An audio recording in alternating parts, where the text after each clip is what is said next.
어느덧 2025년도 4분의 1이 지난 4월을 맞이하고 있습니다. 여러분에게 지난 3개월은 어떤 시간이셨나요?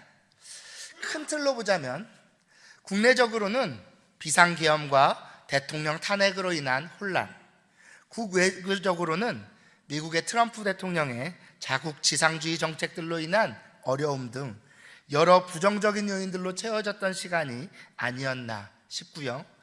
최근에 거의 전국을 뒤덮었던, 아직도 끝나지 않고 있는 산불과 동남아를 덮쳤던 대규모 재진 사태 등까지 생각하면 그야말로 좋은 기억을 찾아보기 힘든 시간이 아니었나 싶기도 합니다. 그런가 하면 최근 방영한 드라마인 폭삭수가수다라는 드라마의 대사 중 하나인 세상 제일 센 바람은 내 마음속 가슴 한 뼘 안에서 부는 바람이다 라는 말처럼요, 아무리 세상 돌아가는 것이 어지럽고 어두워 보여도 당장 내 손톱 밑에 박힌 가시 하나가 더 아프게 느껴지는 것이 우리의 현실일 텐데요. 여러 가지 질병으로 고통받는 가족을 보는 일이나 사랑하는 가족을 먼저 떠나보내야 했던 일들, 경제적으로 어려움을 겪으며 솟아날 구멍이 나타나길 기다렸던 일들, 예전에는 그렇게 교회를 좋아하고 잘 다니더니 지금은 좀처럼 마음을 열 줄 모르는 자녀들이나 다른 가족들을 보는 일, 사소한 일로 마음이 틀어져서 시간이 제법 흘렀음에도 여전히 회복하지 못하고 있는 관계의 문제들, 나를 힘들게 하는 주변 사람들의 한마디, 내 뜻대로 되지 않는 일 하나하나처럼 정말 사소하고 개인적인 일들로 힘든 시간을 보내신 분도 계실 것입니다. 더 나아가서요, 이처럼 우리를 아프게 하고 힘들게 하는 일 중에는 사실 우리가 복음과 상관없이 살았더라면 겪지 않았을 그런 일들, 그래도 하나님의 백성답게 살아보려 하다 보니 겪게 되는, 그야말로 믿음으로 인해 겪게 되는 어려움도 있기 마련인데요. 어떤가요? 여러분도 그렇게 이런저런 모양으로 나름 쉽지 않은, 아프고 두려운 가운데 지난 3개월을 보내지는 않으셨나요? 혹시라도 그랬다면 오늘 함께 나누는 이 말씀이 그런 여러분에게 전하는 하나님의 작지만 따스한 한 줄기 위로가 될 수 있기를 소망합니다. 저는 요즘 데살로니가 후서 설교를 준비하면서 이 데살로니가 후서 말씀이야말로 정말 지금의 때에 딱 맞는 그런 말씀이 아닐까 하는 생각을 하곤 하는데요. 앞서 소개해드렸던 것처럼 세상 돌아가는 모습이 너무나도 답답하고 혼란스럽게만 느껴질 때, 그래서 정말 주님 오실 날이 머지않은 것 아닐까 싶을 때, 그런 세상의 마지막 모습을 가장 잘 보여주는 말씀 중 하나가 바로 데살로니가 후서일 것이기 때문입니다. 나중에 2장 말씀에 가서 그와 같은 주님의 재림과 관련된 주제를 본격적으로 다루게 되겠지만요, 지금 나누고 있는 1장 말씀에서도 우리는 그 주제를 일정 부분 만날 수 있기도 한데요. 그래서 이 시간에는 세상의 마지막 때와 그 안에 살아가는 성도된 우리의 삶과 관련하여 말씀을 나누려 합니다. 그렇다면 그런 마지막 때와 관련하여 오늘 본문이 전해주는 첫 번째 교훈은 무엇이냐? 바로 하나님의 심판의 날이 올 때까지 이 땅을 살아가는 성도의 삶에 고난은 피할 수 없지만, 그러한 고난이야말로 장차 있을 하나님의 공의로운 심판을 미리 보여주는 가장 확실한 증거라는 것입니다.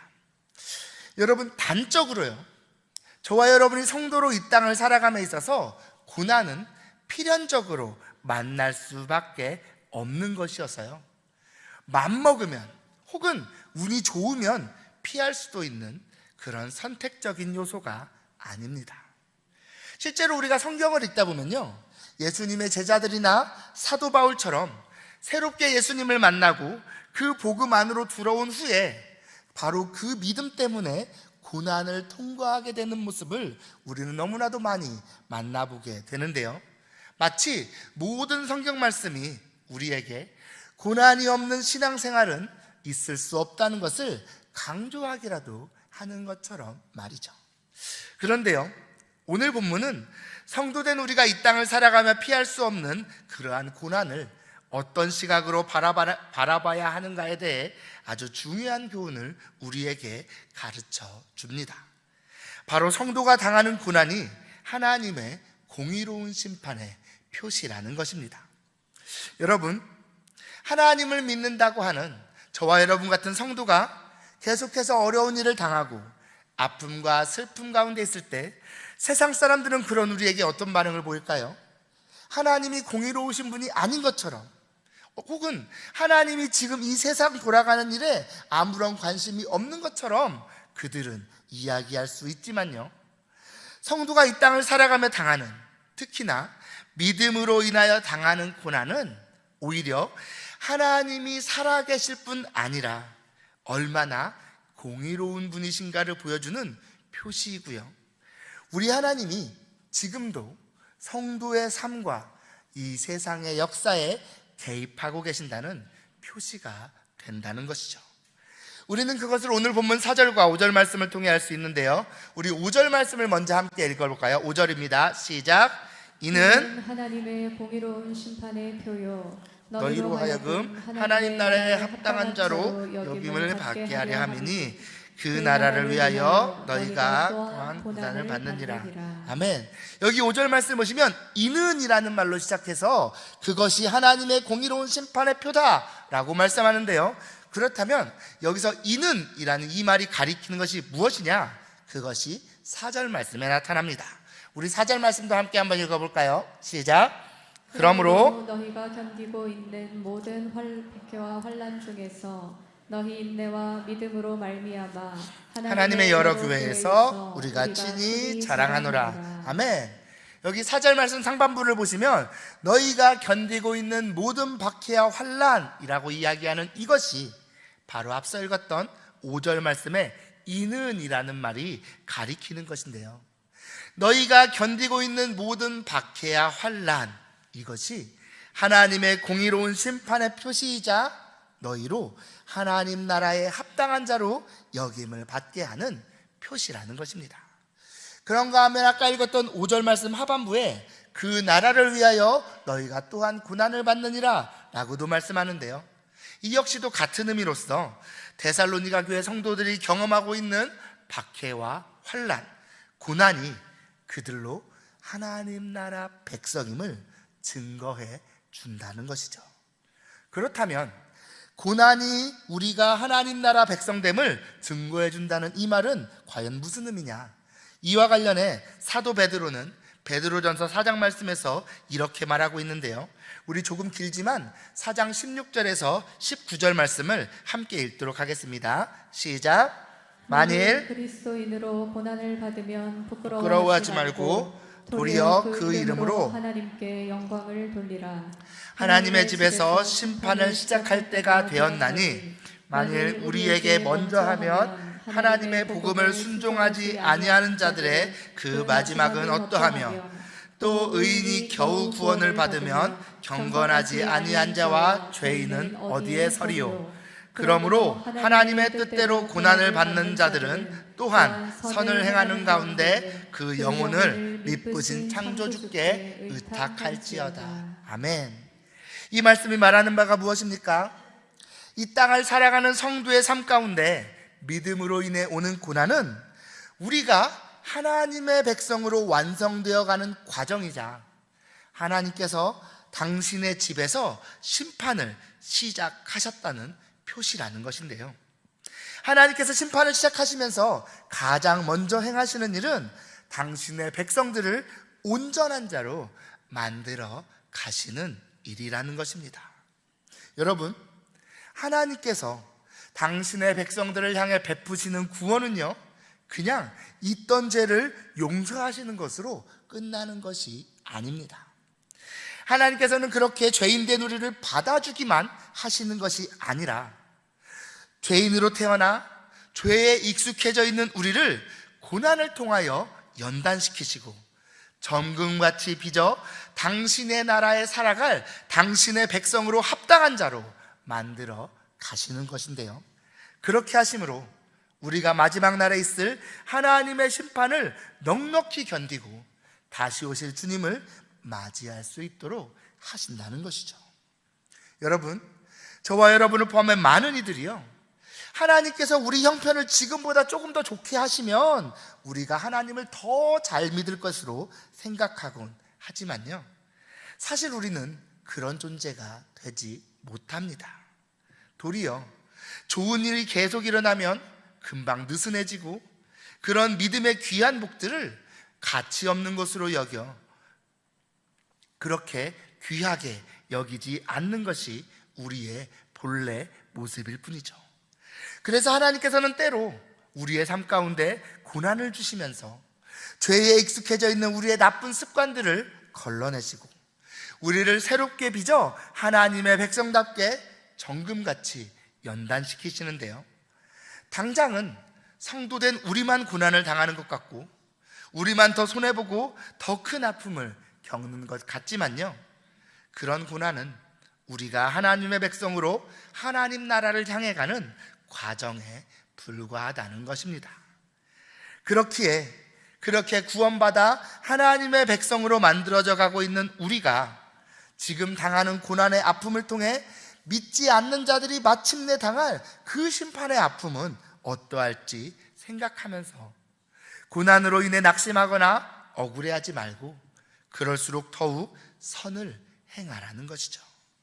사랑하는 성도 여러분, 이처럼 하나님께서는 우리를 성도로 부르시며 이후의 삶 가운데에서도 특별하게 역사하시는데요, 단순히 당신의 아들의 귀한 대속의 은혜로 자격 없는 우리를 받아주시는 것으로 끝내는 것이 아니라 여러분과 제가 하나님 나라에 합당한 자로 받아들여지도록 지금 이 순간에도 우리 삶에 개입하시며 우리를 정금같이 연단하시고 빚어내고 계십니다. 그러한 고난을 통해 비로소 우리는 성도다워지고 참된 아름다움을 이루어갈 수 있음을 알아. 그렇기에 성도의 고난은 하나님의 무관심의 증거가 아니라 하나님께서 성도를 하나님 나라에 합당하도록 빚어가고 계신다는 증거임을 기억해야 하는 것이죠. 성도로 구원받은 우리조차도 사실은 고난을 통해 연단되지 않으면 정결과 거룩을 이루어가는 것이 불가능한 것이 인생의 본질임을 보여주는 증거이자 그런 우리 삶에 간섭하시며 정금같이 빚어내시는 하나님의 공의로운 심판의 표시가 바로 우리가 지금 당하는 믿음으로 받는 고난과 연단임을 잊지 말아야 하는 것입니다.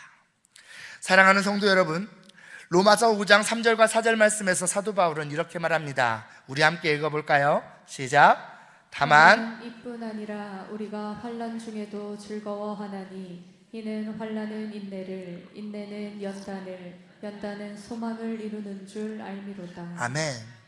이 말씀처럼 환난은 우리를 인내와 연단, 소망으로 이끌며 진정한 성도의 삶, 진정한 믿음의 삶으로 만들어 갑니다. 우리 주변에 다른 사람들로부터 존경받고 닮고 싶은 롤모델이 되어주시는 분들 중 아무런 고난 없이 자라서 쉬운 길만 걸어왔던 분들을 찾아볼 수 없는 것처럼요, 저와 여러분 역시 고난을 통과하지 않는다면 결코 하나님의 백성다운 모습으로 빚어질 수 없는 것입니다. 그렇기에 성도된 우리의 삶에는 반드시 고난이 있고 핍박과 질고가 따를 수밖에 없지만 그것이야말로 우리가 여전히 하나님의 계획 안에 있다는 증거가 됨을 기억하면서 삶 가운데 다가오는 모든 고난을 기쁨과 감사로 맞이하며 더욱 선을 행하는 삶으로 반응하는 저와 여러분들 다 되시기를 소망합니다. 다음으로 오늘 본문이 우리에게 가져다주는 교훈은 이 세상을 향한 하나님의 공의로운 심판이 반드시 있다는 것입니다. 여러분, 우리는 힘든 일을 당할 때 너무도 쉽게 불평하고 하나님께 섭섭해하곤 합니다. 우리를 핍박하는 자들의 악함과 교만, 그럼에도 승승장구하고 아무런 어려움을 만나지 않는 그들의 모습을 바라볼 때 하나님이 정말 계신다면 세상이 정말 이럴 수 있나 하는 불평과 원망을 쏟아내곤 하는 것이죠. 하박국 1장 13절 말씀을 보시면 하박국 선지자 역시도 어찌 하나님께서 악인이 자기보다 의로운 사람을 삼키고 있는데도 잠잠하시냐며 지금의 우리들과 같은 불평을 하나님께 토로한 바 있는데요, 우리 그 말씀 하박국 1장 13절 말씀 함께 읽어볼까요? 시작. 주께서는 눈이 정결하심으로 악을 참아 보지 못하시며 패역을 참아 보지 못하시거늘 어찌하여 거짓된 자들을 방관하시며 악인이 자기보다 의로운 사람을 삼키는데도 잠잠하시나이까. 아멘. 무슨 말입니까? 이 말씀은요, 하나님께서 하박국 선지자에게 장차 갈대아 사람들, 즉 바벨론을 통해 이스라엘을 심판하실 환상을 보여주신 것에 대한 하박국 선지자의 반응인데요, 하나님, 우리에게 죄가 있음을 저도 압니다. 그런데 어떻게 우리보다 더 나쁘고 악한 저 바벨론으로 우리를 심판하게 하십니까? 우리가 허물이 없다는 건 아니지만 그렇다고 이 정도의 고난을 가지고 우리를 다루시는 이유는 무엇입니까? 라는 항의의 의미이죠. 그런데 여러분, 이처럼 성도된 우리가 믿음으로 살아가다 만나는 모든 어려움에 대해 하나님께 서운함을 토로할 때 오늘 본문은 그런 우리에게 아주 분명하게 선언합니다. 앞서 말씀드린 것처럼 성도된 우리가 만나는 이 고난이 그 자체로 하나님의 공의로운 심판의 표시이기도 하지만요, 그것을 넘어 때가 되면 하나님이 그 공의를 반드시 실행하시는 순간이 현실로 온다는 것입니다. 우리 오늘 본문 6절과 7절 말씀을 함께 한번 읽어볼까요? 시작. 너희로 환난을 받게 하는 자들에게는 환난으로 갚으시고 환난을 받는 너희에게는 우리와 함께 안식으로 갚으시는 것이 하나님의 공의시니. 여기까지요. 여러분, 오늘 말씀은 우리에게 지금 우리가 살아가며 경험하고 있는 이 세상이 전부가 아니라는 분명한 메시지를 전합니다. 눈에 보이지 않지만 지금도 계속해서 오고 있는 그분의 나라가 있다는 것이죠. 이 세상이 너무 불의하다고 느낄 때 그것만이 전부가 아니며 하나님께서 통치하시는 세계가 분명히 오고 있고, 그때까지 성도들로 환난을 당하게 했던 자들에게는 반드시 환난으로 되갚으시는 하나님의 공의가 실현되는 순간이 반드시 올 것을 기억하라는 것입니다. 여러분, 세상의 그 어떤 구조도 정의를 온전히 실현할 수는 없습니다. 이 땅의 그 어떤 질서도 정의를 온전히 실현할 완전한 질서가 될 수도 없습니다. 이 세상에 아무리 훌륭하고 좋은 정치가들이 세워진다 해도 우리는 불합리함을 완전히 변할 수가 없습니다. 하지만 장차 임할 하나님 나라는 결코 그런 불합리한 나라가 아닙니다.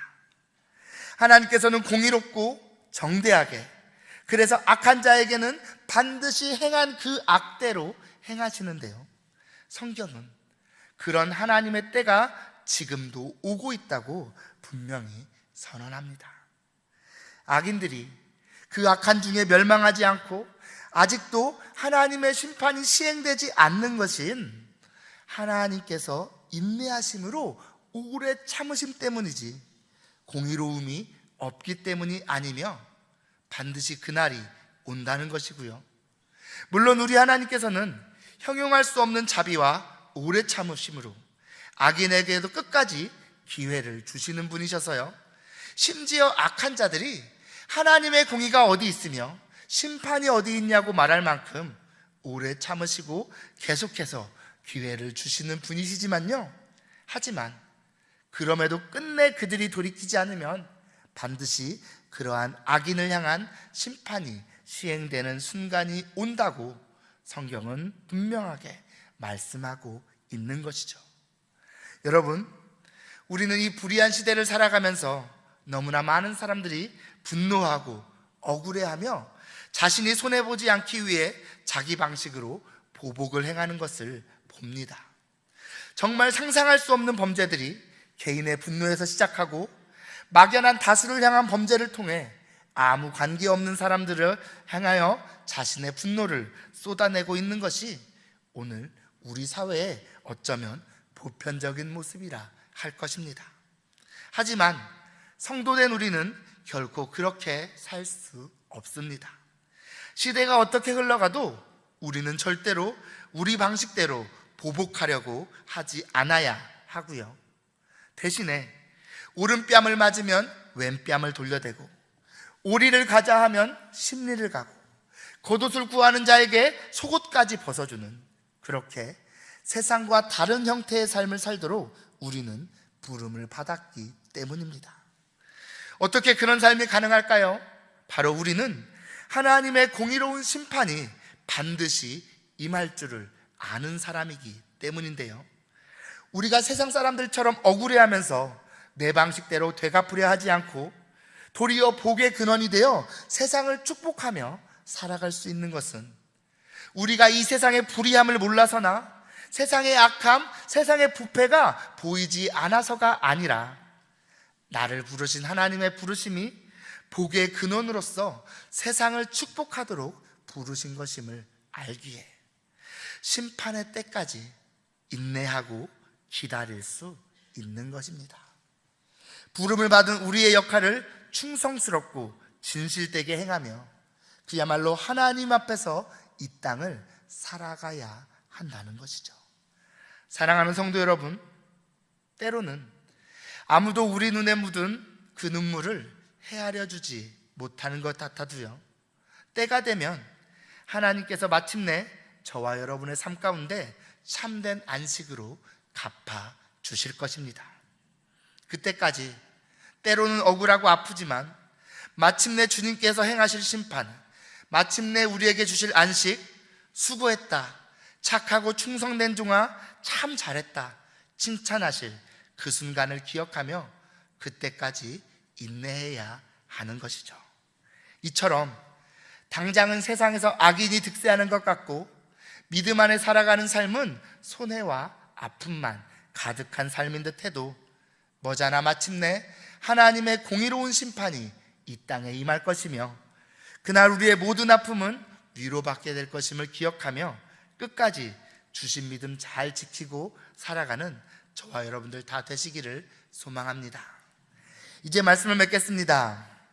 사랑하는 성도 여러분, 지금껏 결코 쉽지만도 편하지만도 않았던 시간들을 잘 견디어 이날까지 와주신 것 진심으로 감사드립니다.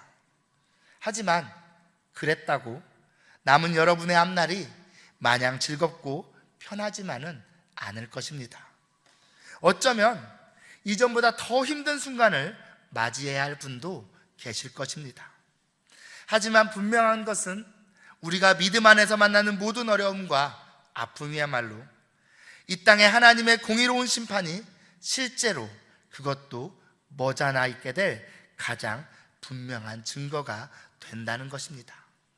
그러한 사실을 기억하며 다가오는 모든 순간을 믿음 안에서 잘 인내하며 선한 삶으로 반응하며 통과하는 여러분들 되시기를 소망합니다. 고난을 부끄러워하는 삶이 아니라 그럴수록 더욱 선을 행함으로 우리의 모든 삶과 우리 영혼을 하나님께 온전히 맡겨드리고 마지막 때를 넉넉하게 기쁨으로 맞이하는 저와 여러분 모든 신일교회 성도님들 다 되시기를 진심으로 소망합니다. 기도하시겠습니다.